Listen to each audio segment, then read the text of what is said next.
দেশের উত্তর পূর্বাঞ্চলের কয়েকটি জেলা ভয়াবহ বন্যার কবলে পড়েছে। দুর্গতদের প্রতি সহায়তার হাত বাড়িয়েছেন বিভিন্ন সামাজিক ও পেশাজীবী সংগঠন।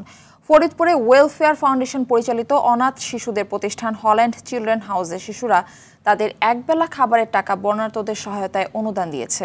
কুমিল্লার দুর্গতদের মানুষের মাঝে ত্রাণ সহায়তা দিয়েছে মহানগর ছাত্রদল। সভাপতি ফখরুল ইসলাম মিঠুর নেতৃত্বে বুড়িচং উপজেলায় এ সহায়তা দেওয়া হয়। রংপুর মেডিকেল কলেজের শিক্ষার্থীদের পক্ষ থেকে বন্যা দুর্গত এলাকার মানুষের জন্য প্রায় 5.5 লাখ টাকা আসুনা ফাউন্ডেশনে অনুদান দেওয়া হয়েছে। চুয়াডাঙ্গায় বৈষম্যবিরোধী ছাত্র আন্দোলনের শিক্ষার্থীরা ত্রাণ সহায়তা দেওয়ার জন্য জেলার বিভিন্ন এলাকা থেকে অর্থ সংগ্রহ করছে।